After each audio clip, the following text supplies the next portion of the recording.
The broadcast is now starting. All attendees are in listen-only mode. Hello and welcome everyone to the Better Buildings Alliance Renewables Integration Team Call.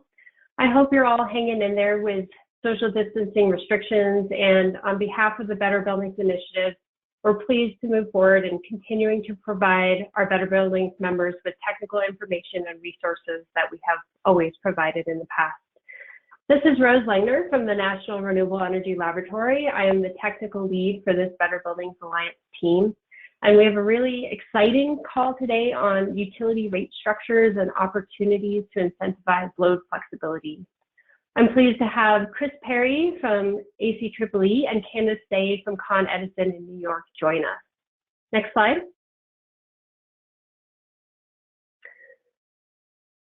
For those new to the Better Buildings Alliance and the Renewables Integration Team, just a quick reminder.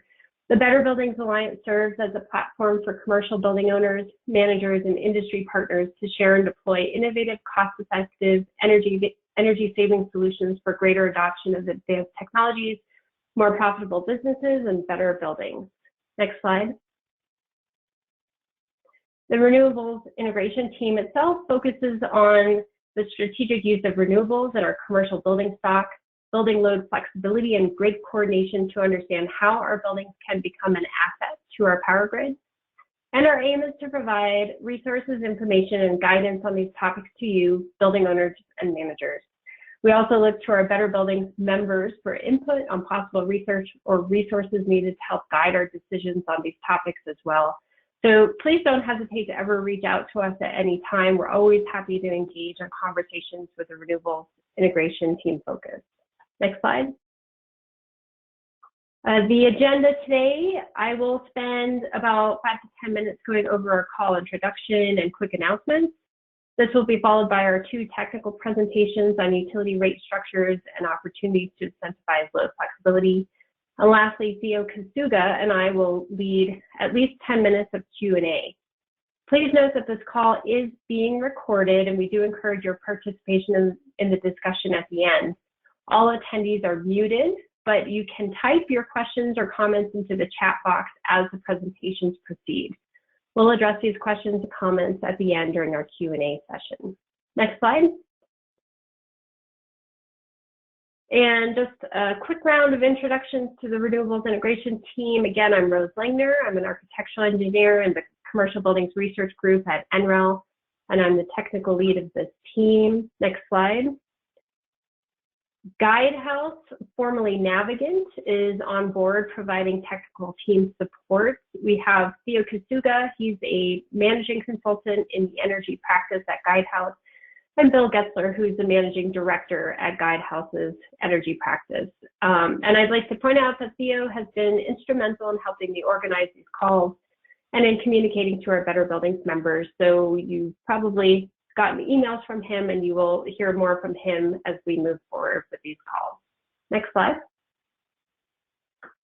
So a couple of announcements. As many of you know, the Better Buildings Summit has been canceled. In its place, Department of Energy will be hosting a virtual leadership symposium during the same dates, June 8th through 11th. I've provided a link to the schedule and registration link to the individual sessions, meetups, and workshops, and note that we will be sending these slides out after the call. These virtual sessions are free for anyone to attend, so we really hope that you check out the schedule and join us here. Next slide. Moving on to more recent publications, I wanted to point this out to you. DOE has a new-ish, we're calling it the Gibbs site. This is a website dedicated to publish resources on grid interactive efficient buildings. I've provided the link here, so hopefully you guys can go check it out. We've got a bunch of technical reports, other publications, useful resources, and presentations. It's just a great repository for GEB-related research that falls under the DOE umbrella. So the link is there for you to check out. Next slide. And our upcoming team calls, our next 2 calls will be jointly hosted by the Better Buildings Alliance EMIS and Renewables Integration Team. The first one, so this is a two-part webinar series on behind the meter distributed energy resources. Part one is coming up really soon. It's May 6th. I have the registration link there. This is focused on the value of distributed energy resources to owners. This is a current market landscape. And part two, we're still scheduling now. We will have two Better Buildings members talk, hopefully at the end of June, on methods and best practices for integrating distributed energy resources into commercial buildings. So stay tuned for information on that. And we will, again, announce this May 6th talk or webinar in our email with the slides that we send out after the call. Next slide. And lastly, before we jump into our technical presentations, I just want to announce that if you've missed any of our past calls, you can always go to the Better Building Solutions Center and download them. You can download both the slides and the recording. These are individual links to the specific calls that we've had in the past. Next slide. So I'd now like to introduce our two presenters. Thank you both for being here today. I'm really excited about the content that they will be presenting. First will be Chris Perry from ACEEE. Chris conducts research to support energy efficiency, building codes, and equipment standards, as well as smart and grid interactive buildings. Chris is a licensed professional engineer in Washington, D.C., lead accredited professional, and certified energy manager. He earned a master's in engineering management from George Washington University and a Bachelor of Science in Industrial Engineering from Pennsylvania State University. Following Chris's presentation, we will have Candice Tsay. She is a senior planning analyst at Con Edison, responsible for implementing the Smart Home Rate Demonstration Project. Her work has focused on testing new ideas to give Con Edison's customers more control and choice over their energy use. She holds a doctorate in electrical engineering from Princeton University, and before joining Con Edison, she worked on energy and climate policy at the New York City Mayor's Office of Long-Term Planning and Sustainability. So thank you again for joining. Next slide. And with that, I'd like to virtually hand the microphone over to Chris Perry. All right. First of all, I want to say thanks to Rose and Theo for reaching out to us to talk a little bit about some of our research. We can go to the next slide. So what I'm going to be talking about today is grid interactive efficient buildings, specifically from a utility program perspective, and then how that applies to hopefully the majority of this group on the call. Next slide. So here's the agenda. We're going to go through some background, talk about our work, some trends we're seeing with the grid, the impact on facility managers. We're going to talk about grid interactive efficient buildings, define them briefly. I know you've all seen other presentations on this, talk about some of the benefits, and then get into the utility program aspect. And then we'll finish with barriers, recommendations, and conclusions. Next slide. So we're going to go through the background. Next slide. So just a little bit of background on us. ACEEE, we are, if you don't know what that stands for, we're American Council for an Energy Efficient Economy. We have been researching and releasing reports on smart and grid connected buildings, energy storage since about 2017. And that's evolved over those few years. And in 2019, at the end of last year, we released a report on grid interactive efficient buildings.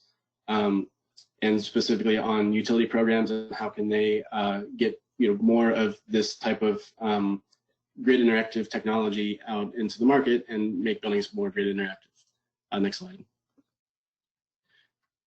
So historically, I mean, it's in our name. ACEEE has been really interested in energy efficiency, and that's reducing the overall energy consumption through buildings, transportation, through policies, et cetera. But more recently, we've become interested in more of the demand flexibility side. So next slide. And that includes load shedding, load shifting, modulating. So it's not just overall energy consumption reduction. It's also when you use energy. Next slide. And a lot of you probably know why this is becoming more important. We're seeing a lot of rapid changes with the adoption of technologies like solar PV, electric vehicles, heat pumps, heat pump water heaters, and then there's policies to increase the adoption too. So we're seeing electrification, in California, Massachusetts, expecting that to crop up in other places too. Here, I know a lot of cities and states are considering electrification policies, and so you see we have some animals down here. What essentially this means is just the load on the grid is changing. And a lot of you probably know about the California duck curve on the far left there. This is the load curve of residential homes in California. In the middle of the day when there's a lot of solar energy being produced. These homes are not using a lot of energy, so there's really a dip in the strain on the grid. You don't need to use much energy from the grid. Then around 5-6 p.m., everybody starts coming back home and turning things on and using more energy. At the same time, the sun is going down, so there's this massive spike at the end of the day, and that's a big burden on the grid. Midwest, you see similar. It's a little bit flattened because wind energy is less. It's not tied to the sun. It's a little more constant. And then Hawaii has kind of a similar to the duck curve. They have their messy curve, which is an even more pronounced spike. Next slide. And so, why does that matter to you? Well, utilities are looking for a way to help manage their electric grid loads, and buildings are potentially a key resource for that. And next slide. And so, full disclosure, a lot of our research has been on the impacts of this all for utilities, but I took that and then speculated on how that, what is going on with utilities will then affect facility managers and people that work in the buildings themselves. So I would love to hear if anybody has feedback on this, if they have any other thoughts of ways that it might affect you. But these are the ones that I thought were important. So first of all, incentives. It's very likely through the work that we're seeing in utilities right now that they're going to start offering new programs, different types of programs that you all could take advantage of with equipment in your building that's more grid connected, has that two-way communication between the grid and the equipment, or the grid and the building itself.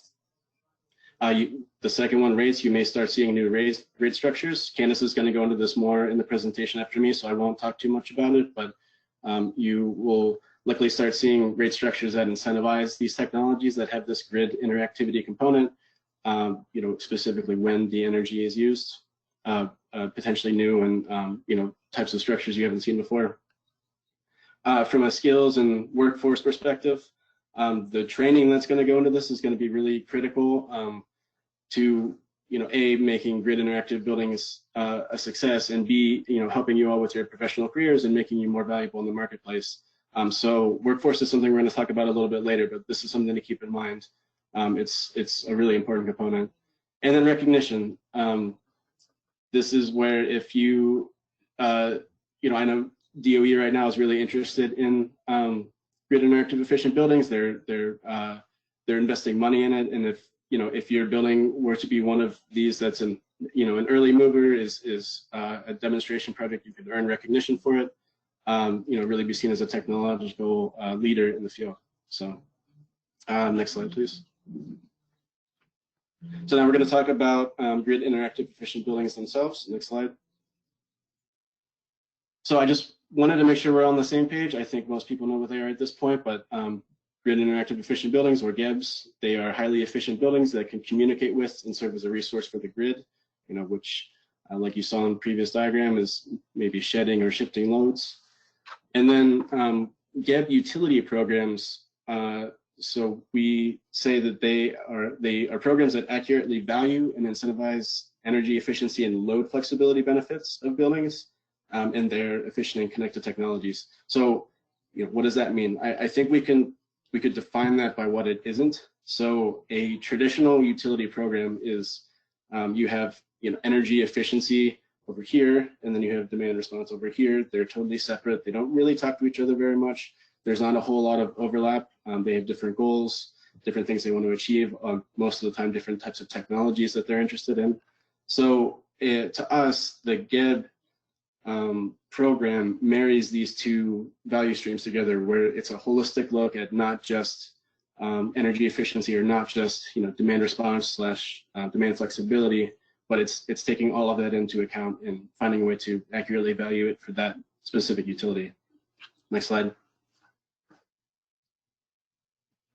And so for Gibbs, there are two really main ways, or two really main aspects to them. The first is that they are highly energy efficient, so that means energy efficient windows and walls and HVAC systems, lighting systems. So just they don't use a lot of energy to begin with. The second part of them is that they have the ability to connect, they have the grid interactive ability. So the way that we have seen this broken down in buildings is that on the residential side, this is mostly at the device level. So if you have, for instance, let's say a heat pump water heater, that particular device would be connected to the utility. It would receive and send signals, or it may be the utility, or it may be a third-party aggregator that is helping the utility manage that. But either way, it's done specifically through the device. Now, when you're talking about commercial buildings, that more than likely is not done at the device level. It's done at the building automation system level. And the way that it's currently being implemented in commercial buildings, it's still mostly the utility sends a signal and the building receives that signal and then manually makes the adjustment. That's the most common practice currently. But in the future, we are seeing some developments that it's going to be to the point where the building automation system can communicate with the utility and then can control those individual devices. So that's just something to be aware of, that I think that's something that's going to be on the horizon, but it's not it's not commonplace yet. So next. And just some benefits that you all probably have heard in previous webinars, but Gibbs are beneficial because they can reduce emissions, they can reduce strain on the grid, and then reduce bill costs. Next slide. And something that we've seen through our work, not just with Gibbs, but also with smart technologies, is that the value proposition for these, a lot of times, is not just in the energy savings and reduced carbon emissions and all of that. It's non-energy benefits. It's more of the intangible, customer service, for example, type of benefit. So if you have something like a hotel where you have the HVAC and the lighting and maybe the window shading system tied to a customer's account, they can come into their room and have everything customized to their preferences, make it a more welcoming experience for them. And so that to a hotel may be a better savings, a better value proposition than the energy savings that they would get from having connected HVAC, connected lighting. So it's just something to keep in mind. There are other benefits to these, and it really depends on the building type. But if you're trying to sell it up the ladder to corporate, it might be you look at some of these non-energy benefits, or even lead with them first. Next slide. And so here's a little bit about some of our research on utility programs. Don't want to get too into the weeds on this, but wanted to give you an idea of how we view things. So this is what we've been calling our GEB utility program spectrum. On the axes, you have on the bottom axis, you have energy efficiency programs, from basic energy efficiency to really smart advanced energy efficiency programs. Then on the y-axis, you have grid interactivity. So on the most basic level, it's just a simple demand response program. And at the top, you have more complex load flexibility type programs. And so we see, as I mentioned, that we see a GEB program as something that's marrying these value streams together. We think that utilities are doing work right now that are on the way up to the top to reach that optimal GEB program in the upper right. And wanted to give an example of a few of them. So, if you look on the left, we have PG&E there. They have their automated demand response program. And if you are a customer that's enrolled in this ADR program, they also offer you special energy efficiency incentives that aren't available to other customers. So it's a way to, if you have this demand response component, to also give the customer, to have them consider energy efficiency. And if you look to the right, AEP, they have a, it's what's called It's Your Power. It's an energy management app for homeowners. And basically what this does is it's an app that the homeowner can use to track their energy consumption so they can, try and work on energy efficiency, but also the app sends them alerts for, if there's a demand response event. So it's trying to take both of those into account. And then on the higher end, we have the Distributed Energy Resources Aggregation Pilot. Southern Company's example is their Smart Neighborhoods project. And they have a couple different sites for this, but essentially it's, they have this neighborhood of like 40 to 50 homes that each have a number of, quote unquote, distributed energy resources like solar PV, batteries, heat pump water heaters that are connected to the grid. And they manage all of these end uses. They aggregate them together. They call them a fleet. And so, this is a way that they have, super energy efficient buildings, and they're also able to manage all of the end loads to reduce the strain on the grid. So we think utility programs, are working up and getting close to that, holistic GEB program where they can value both value streams. And this is, these are some good examples of how they can start to work towards that. Next slide. So now we're going to talk about barriers, recommendations, and conclusions. Next. So if you are a facility manager, if you work in a building, we see three main barriers for you. The first is interoperability, and that's both connecting equipment to other equipment and also connecting to the grid and interacting with the grid.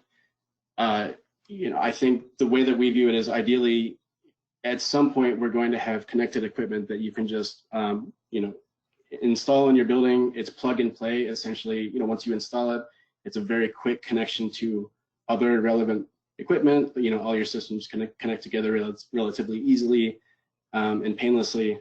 But the reality is that right now that's not the case. You normally need an integrator to come do that. It's normally fairly expensive and time consuming. You can do it, but the protocols and standards are not really in place to make it streamlined, which I think would really help the GEB industry quite a bit. The next one is cybersecurity. Could do a whole series on cybersecurity. It's anytime you connect equipment to the internet or connect equipment to each other, increases the risk of threats and security breaches. Personally, I don't. People have different feelings about how willing they are to accept different levels of threat. And I think we all know that you can't completely eliminate cybersecurity threats, but you can do things right now to minimize them. Having a strong IT staff is a good start.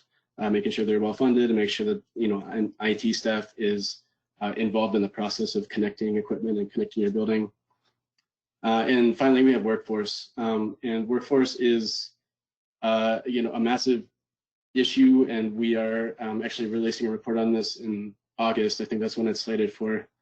But essentially the trends that we're seeing, you have baby boomers currently in buildings that are starting to retire, and we're losing a lot of that institutional knowledge of how to effectively operate an efficient building.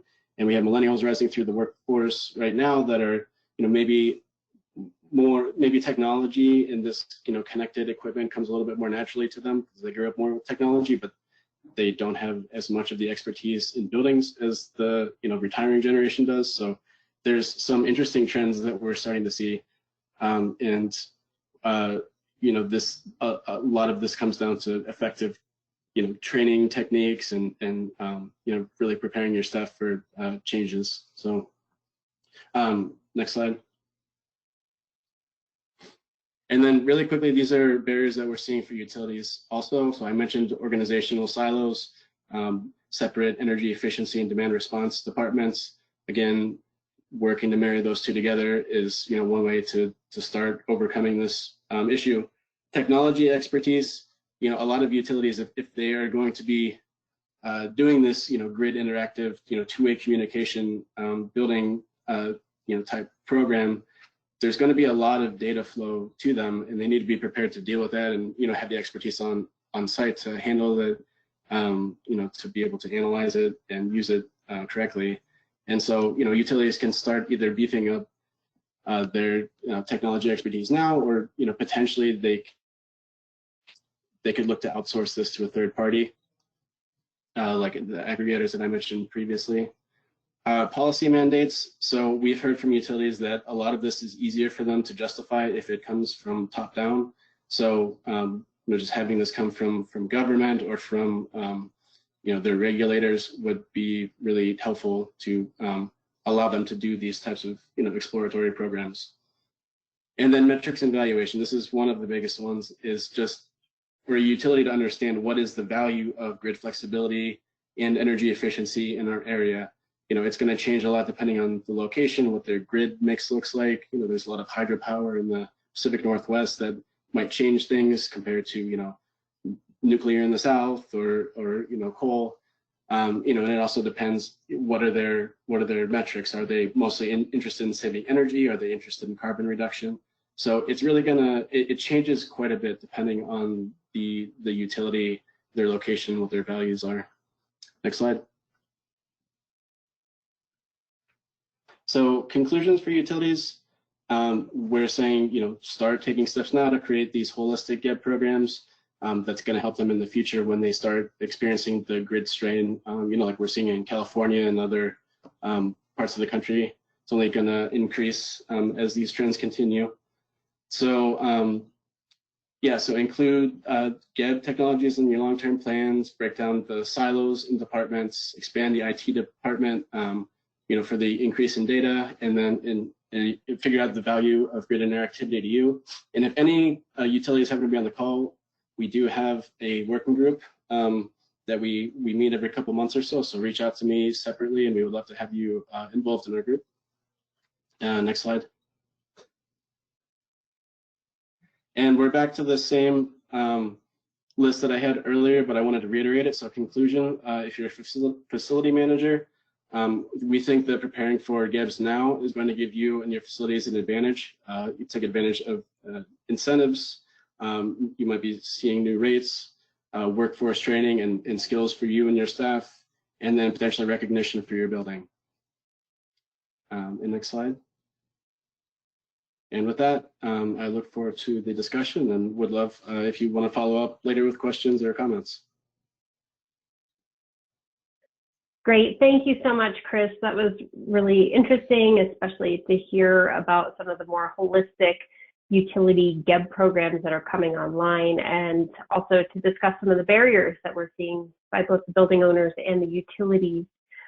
If you have questions, just a reminder to chat them in the chat box so we can address them during our Q&A session at the end. But before we get to that, I'd like to go to the next slide and hand the virtual microphone over to Candice Tsay from Con Edison. Candice? Yeah, thanks, Rose. Next slide. So yeah, so now we'll switch over. I'll be talking about a residential rate pilot, which is designed to encourage and spur load flexibility. And through this talk, you'll hopefully be able to see how Con Edison, or how a utilities rate design approach can be adapted to shape different goals. Next slide. Before I begin, I'll give some background about Con Edison. So Con Edison is an investor-owned utility, and the electric distribution company serves 3.3 million commercial and residential customers in New York City and Westchester County, which is north of the city. And that accounts for a total population of 9 million people. The project I'll be talking about today, the Smart Home Rate Demonstration Project, is actually just one of a few different mass market rate design efforts underway at Con Edison, with mass market defined as both residential and small commercial with loads under 50 kW. Each of these efforts is designed around different goals. And the goal of the Smart Home Rate is to provide a rate option for homes with controllable load, which allows customers to respond to price signals using home automation technology. Compared to the other efforts on the slide, the smart home rate is more forward-looking and experimental. So we're looking beyond the next rate case or regulatory docket and getting ready for future challenges. Next slide. So for context, here in New York, the groundwork is getting laid for transformational change in the systems that govern the energy we use. And last year, the Climate Leadership and Community Protection Act entered state law, and it spells out mandates that include 100% renewables by 2040 and net zero greenhouse gas emissions by 2050. So that also means that there will be a need to be a transition by buildings to electric powered means for heating and electrification of the transportation sector. So these are some serious goals and really points to a paradigm shift from a world where we are largely passive consumers of energy to one where demand must be flexible and actively managed. And where rates come in is if we want widespread demand management, then more than any other utility approach, including direct load control and demand response, adopting rates that can cause consumers to react to price signals could be a potential route to achieving that at scale. So with the smart home rate demonstration projects, we're going to test two key concepts that may help achieve our load flexibility goals.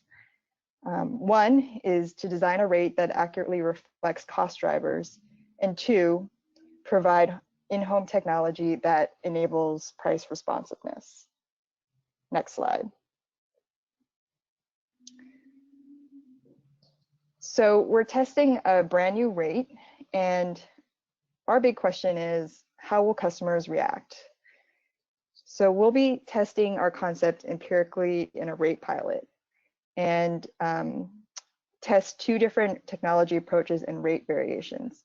And for each treatment, measure load response and bill impacts, or in other words, did customers save, and gauge customer acceptance. By doing so, we hope to get much needed data to work with as we navigate more of these rate reforms that are needed for the future. And currently, we're trying to set up two energy management approaches in the pilot. The first one is with central AC load optimization via smart thermostats, where thermostat settings will operate on a customized schedule for the home based on dynamic price signals and the comfort settings for the home. And the other approach is to use storage coupled to the customer's rooftop solar with automated dispatch of the battery based on the rates and the state of charge. With that being said, we are being impacted by coronavirus, so we're experiencing delays in our schedule, and unfortunately, coronavirus is impacting the region very severely and tragically. So as circumstances are so uncertain right now, we may end up needing to modify certain aspects of the project. Next slide. So now we'll dive a little deeper into the rate design approach for a unique rate like the smart home rate. And so as background, when thinking about rate design at utilities, rate designers consider four basic principles of rate design. One, we want to recover utility costs. Two, we want to drive efficient customer behavior. Three, we want to be fair to customers. And four, the rate needs to be practical and understandable. So a good rate design would have to meet all of these criteria. For the smart home rate, we're driving towards achieving load flexibility. So we're putting particular focus on designing a rate that would encourage efficient customer behavior with enabling technology. And what I'll highlight next are two approaches that we took for this unconventional rate, but still considering all all of the core rate design principles. So in the next two slides, I'll discuss number one, unbundling cost components and reflecting system cost drivers, and two, considering how design elements can help with making the rate more user-friendly for customers. Next slide. So recall that our goal is getting accurate price signals embedded in the rate. So the approach we took was to break down the total bill into its main components and map cost components onto rate component types that closely match cost causation. So here we see how there are two main categories of the total bill, supply and delivery. Supply includes power generation and capacity costs. And for Con Edison, these are costs that we pass through on the bill since we don't own generation, and these are costs that are set by the New York ISO. Delivery includes transmission and distribution infrastructure costs, as well as costs to serve customers. As an electric distribution company, this is how Con Edison makes money. Our customers' bills are split about evenly between supply and delivery, with another large portion consisting of taxes and fees. So these two categories are further broken down into energy and capacity, and transmission, distribution, and customer costs. What I want to highlight are the boxes that are shown in red, which are the infrastructure costs that provide capacity to meet peak demand. And how we handle these costs are the way that the smart home rates are so different from traditional residential rates. To reflect these costs accurately, we design the rate around demand charges, which is a measure of the infrastructure bandwidth needed to serve a customer, and critical peak event charges, which are charges that only kick in during certain peak hours when there is greatest demand on the system. For our system, peak demand is driven by air conditioning load on the hottest days of the summer. Next slide. We ended up with a multi-component dynamic rate structure, which I'll walk through on this slide. The unbundling created the scaffolding or overall structure of the rate design, but detailed design elements are what determine the look and feel of a rate and how a customer experiences it. We came up with two variations to test, a rate A, which is based on a daily demand charge, and a critical peak event charge, which would occur on 12 different peak summer days. And a rate B, which is based on a monthly demand subscription charge with critical peak event overage charges, which kick in if the demand subscription level is exceeded during a critical peak event period. And in both of these rates, we would reflect the day ahead hourly NISO locational marginal price for the energy costs. So, so at its core, so what I want to highlight is that what we did to make these rates meet our goals and be compatible with distributed energy resources. So our approach was to look for ways to provide flexibility for the use of distributed energy resources and these in-home technologies while making the rate user-friendly. And I'll highlight a couple of ways that we achieved that here. So you'll see that in rate A, we used a daily demand charge, which is based on the maximum demand each day between certain hours. And we did that instead of a more traditional monthly demand charge, which would be based on the maximum demand of the month. And doing so avoids a situation where one bad day could cause a high bill for the entire month. The other thing that we looked at was how critical peak event charges would encourage demand reduction when it matters most. So they represent a significant opportunity to save if customers are successful in reducing load during peak times. That's why adding a battery to residential solar can be so valuable under a rate like this. The battery would be managed by software algorithms that process the price signals a day ahead and then save up as much charge as possible to use during the highest value periods in order to optimize the bill.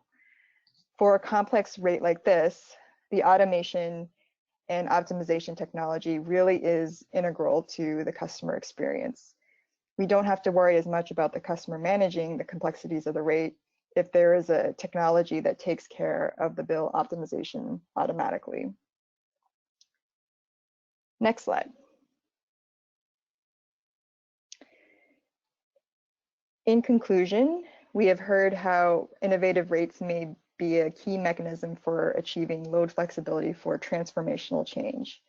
And using approaches to unbundle cost components provides accurate price signals, and design elements can be made user-friendly for customers. And finally, we want to be able to put these ideas into play in the real world to derive much needed data on customer responses and apply those insights to scale up and modify our approaches. So thank you all for listening, and I'll be happy to take any questions that you might have in the next segment. Great, thanks so much, Candice. That was really another interesting presentation here, and I really love the pairing of both your presentation and Chris's presentation, where we have this overview of where we are with utility programs that are focused on more holistic load flexibility and energy efficiency integration. And then this deep dive into what Con Edison is doing on the residential side. And even though we have this focus more on the commercial side, I think this provides a lot of insight to how utilities are thinking through the rate design and how these different rate structures can really move the market and be more convenient to customers. And I think that customer behavior side is a really important piece of this as well. So thank you again. And with that, I'd like to open it up. We've got about 15 minutes for some Q&A, and I've asked Theo to help with that as well. Theo, how are the questions looking? Do we have a few in the queue? Yes, I do. So yeah, thanks, Rose. I'll start reading through the questions here. We have a little bit of time, so I'll start with a few questions for Chris, and then I'll have a few more questions for Candice as well. And I think we'll be fine on time here. So Chris, starting with you, one of the questions we got here is, you mentioned the barriers and recommendations for the utilities and the customers. And the question is, how do you get those two groups communicating to start preparing and going through those barriers? That's a good question. So just to clarify, this is how do we get the utilities and the building managers, the facility managers, to communicate with each other about this? Yes, that's correct. Oh, that's a great question. I think that, to me, the number one, the first thing to do is education, and I think that's what we're all trying to do right now. I think, you know, this idea of grid interactive efficient buildings and the idea of load flexibility is still unknown to a lot of people, and I think that the value of it and the you know, the benefits are still unknown. So it's a matter of, right now, I think it's a lot of it's messaging from, you know, organizations like ours, organizations like you know, like you all really, and utilities to try and message this to their customers and say, you know, this is how it's going to impact you. You know, these are the benefits for you. You know, and you can take part in this way, and you'll have X savings. So I guess it's communication, and it's also communicating that value for the facility manager about why they, you know, how this is going to impact them tangibly and financially. Thank you, Chris. Very interesting. And I'll actually jump to a question that you kind of started answering there. which is, what can the, researchers, regulators, consultants, and other folks that are looking into this problem, what can they do to help with the utilities and buildings? Again, is this from the facility manager perspective? So from the perspective of all those other stakeholders, right? So we had a question about the utilities and customers, and now we're talking about, so we have ACEEE, for example, as one interesting stakeholder here. So what can all those, researchers and regulators and so on, what can they do to help drive that the GAB adoption and facing those obstacles to GAB? And I think you started there with the education point as well. Yeah. What can those groups do? Sure. Okay, I get it. Thank you for clarifying that. Yeah, I think that's kind of two separate items, really. So I think from the researchers front, we are, organizations like ours are really still trying to figure out how we can add the most value. I mentioned that we host a working group for utilities to come talk about this and just, compare notes and say, this is what we've tried. We're looking at this rig design or this technology. So we found that to be a really good forum and, a way that we can add value for this. Other similar organizations, like New Buildings Institute has done some great work on figuring out the value of GEBs through their Grid Optimal program. Rocky Mountain Institute has done some really great research with GEBs in buildings. So I think, it's finding out the different ways that we can get this research out to the public and promote it and, make this, something that people are generally aware of and understand the value of. From the regulator side, they're working, they are regulating the utilities. So what they say and what they dictate to utilities is extremely important to what the utility ends up doing. So I think from a regulator perspective, the main thing that they can do is to say, yes, we see value in, grid interactivity and with, efficient buildings and making programs that promote these types of technologies. So if regulators are giving them the go ahead or the encouragement to make these kind of programs, I think it's a lot more likely to happen. Hey, just a quick add. This is Rose Langner from NREL. We are working, the Better Buildings Alliance Renewables Integration Team is working with the Rocky Mountain Institute to expand their GEB value potential analysis. They produced a great report looking at the GSA portfolio of buildings and what the value of GEB is to GSA.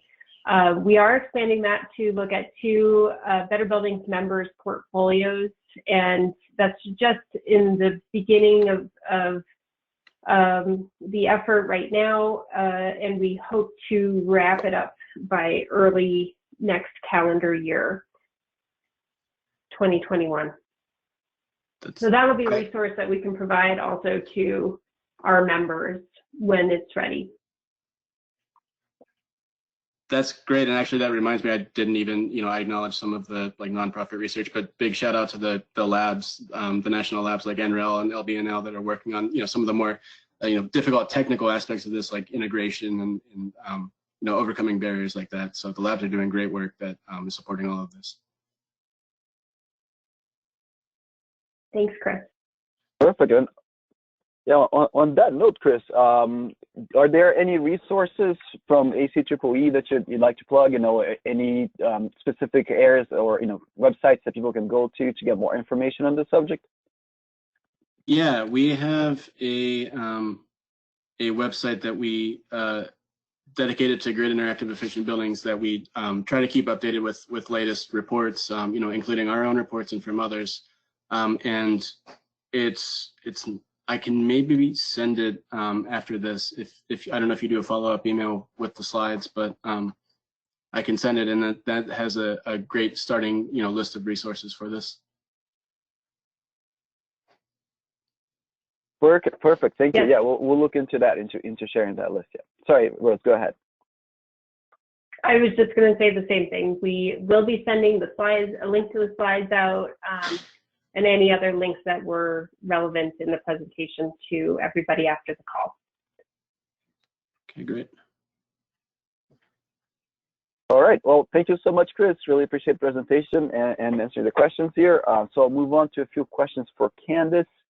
So Candice, one of the questions we have here is whether you're planning to transition the entire customer base to those advanced rates in home automation technologies. And then another very much related question is whether the approach would change if you have a more or less energy savvy customer. Okay. Yeah, okay. So that's a really great question. So so I did mention that we had a couple of other different mass market rate design efforts that we have underway currently, and I don't know that the overall strategy would be that everyone, all 3 million of our customers would go on a very advanced rate like the smart home rate. Originally, this was actually born out of an order from our PSC. So a regulator, when they first envisioned New York utilities doing something like this, they did specify that we should be thinking about the type of customer who is particularly tech savvy, and that customer segment would be kind of like the target for an effort like the smart home rate. So customers that may be ready, like they have DER in their home, but and may be ready to kind of be more engaged with managing energy in their home, but there just wasn't a rate option for them before this. And so we went, like, what the effort that we've I just talked about was really to devise something that would actually provide a way for that type of customer to engage. So there is a particular customer segment that I think would do better with an advanced rate and be more willing to adopt technologies. And how this could play out maybe longer term is that there would be maybe an overall maybe a larger customer group in the beginning that would be on a more traditional type of residential rate, but offer as a choice, the particularly engaged customer or tech savvy customer, a more advanced option. So it would be like a menu of options potentially. Very, very interesting, and I'll follow up from you on that one. Do you have a sense, and it may be too soon to tell on that one, but do you have a sense of the portion of that customer base that might be that kind of more energy savvy customer that would be interested in those advanced rates? Well, we will certainly try to find out those customer characteristics. We're going to, so we're in the process of, we are in the process of recruiting customers, but we've had to put a pause on that to kind of change around some of the program design aspects for installing the technology in the homes. Just, it's very difficult right now with social distancing to actually send like installers to people's homes. So we're retooling around that, but so we were in the process of recruiting and generally casting a wide net, but also trying to target customers that are in single family homes or have had expressed interest in smart thermostat technology in the past. With the storage and solar, these are solar customers, so we know who they are, and they've already kind of ahead of the curve in many ways in wanting to be engaged with energy and renewable energy. There, it's probably a small customer, but a customer subset right now. and then our research will show kind of like a little bit more about what kind of motivates them to want to engage differently with the utility. And then I think maybe, you know, as with a lot of like technology adoption, as you know, technology catches on, and you know, there are more and more ways to bring smart technology into the home that we're seeing come onto the market, that may help kind of spur on more people into this direction where, you know, there's optimization and energy management more prevalent in the home. Great, thank you. And I guess I want to be mindful of time here. So one more question along those same lines. So do you see this kind of program being applied to other sectors as well? One that comes to mind is small commercial buildings. Yeah, I don't know that it's, you know, that it has to be, you know, just for the residential segment. In a lot of, you know, small commercial in our service territory is in its, you know, very similar in some ways to the smaller residential customer, or dissimilar to, you know, really, really large commercial buildings. So the small commercial does, you know, sort of lag behind in some of the things that, you know, we're looking at for this grid interactivity kind of concept. But yeah, something like this could be applied to small commercial. If you know, if we sort of have, you know, that's one area where, you know, if we have success with a pilot like this, that that's one way that it could be scaled to that segment. Okay, very interesting. Thank you so much again, Candice. Yeah, passing it on to you, Rose. Yeah, thank you, Theo, for leading the Q&A, and I want to again thank our wonderful speakers, Chris Perry from ACEEE and Candice Tsay from Con Ed. And thank you all to the attendees who have listened to the end here. We appreciate that you have called in, and again, we'll have another call on May 6th coming up here soon on distributed energy resources, and I will send out more information about all of that along with the slides shortly. So thanks everyone, and have a great week. Thank you.